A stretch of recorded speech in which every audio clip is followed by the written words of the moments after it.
Let's watch a CNN panel break down some of the more recent and more shocking Trump cabinet appointment picks, selections, whatever you want to call them, because you keep thinking, hey, like, it can't get any worse than this. And then it does. It gets a lot worse, as it started with him filling his cabinet with candidates that were warmongers like Mike Huckabee. But now he's on to Tulsi Gabbard, a Putin puppet, and alleged sexual predator, and Matt Gaetz as Attorney General. And so I wanted to play a couple clips from CNN discussing this, particularly about Tulsi, so we could kind of spark a conversation I think is very much needed. Tulsi Gabbard has never worked in intelligence. She has no real background for this job, and she has been a booster in many ways for Putin, Assad, Erdogan, people who are not at all friendly with the United States.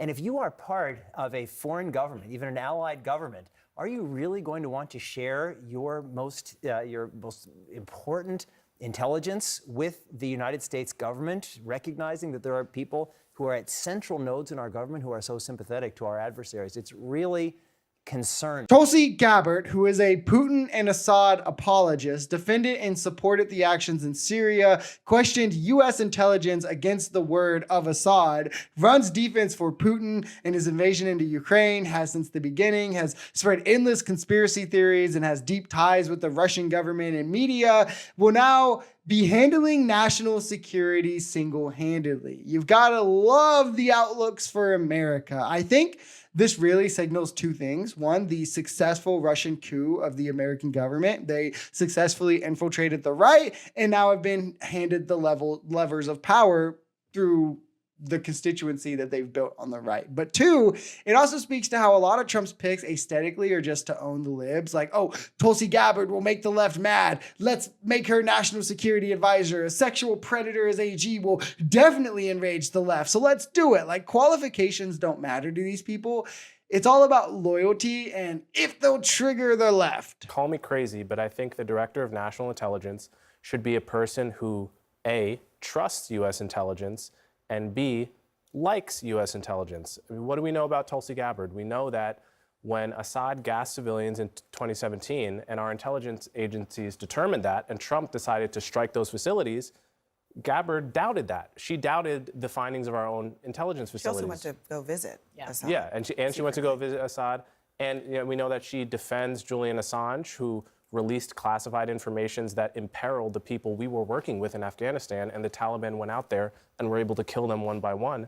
And so, this is exactly the opposite of the person you would want leading national intelligence. Yeah. It really signals a true ushering in of this conspiratorial, anti-American perspective that is masqueraded as anti-government, anti-establishment, when in reality on the right, it's just these people who hate everything that America does and says and actually stands for, so much that they just want to doubt everything American because of that. But it's easier to justify either for themselves or for others if they blame it on, the scary government, the maskless establishment, when these people support the actual figures of the establishment, like Donald Trump, like the Supreme Court, like the Electoral College, like the donor lobby. They don't care about any of this stuff, but they do care about, like, I don't know, the people building your roads and stuff. They're just corrupt and all of this. But it's really, again, it's just this like anti-American perspective to where now it's like, in our government, it's not the supporters of Trump are saying this. No, it's people that Trump is appointing in his cabinet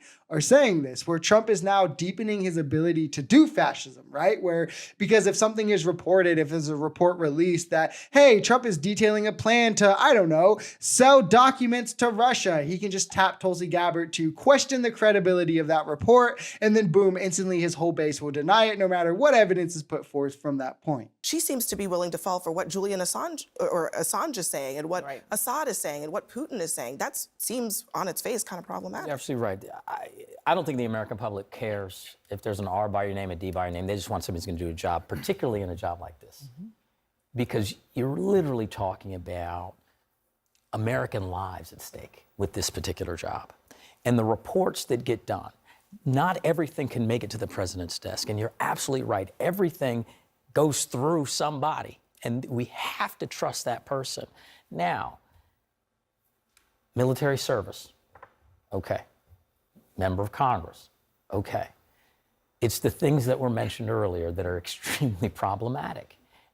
Those are judgment and actions that you can look back and say, this isn't necessarily the person that we would trust with this job. Now, I must say, though, Donald Trump's railing against affirmative action. Maybe this is his affirmative action. But I think Leave it to Trump to appoint someone historically susceptible to propaganda to a position meant to protect us from propaganda. It's a full circle moment, really, a full circle of stupidity. But no, it's just another sycophant that he knows he can strong arm into doing what he wants if he really needs her to, which is the most important qualification for getting into his cabinet. It's exactly why Matt Gaetz was chosen to be AG. He's someone who will go after Trump's political opponents at his direction. He won't tell them no, like his previous AG did with Hillary, right? And it will allow him this sort of retribution that he's been promising on the campaign trail, but it does make the establishment warmongering appointments he made first even more questionable. It's like he wants you to either be the establishment, he's trying to build that out, or be a Trump loyalist, and there's no in between. So look forward to warmongering, vengefulness, and an unchecked second administration to be underway once Trump is sworn in.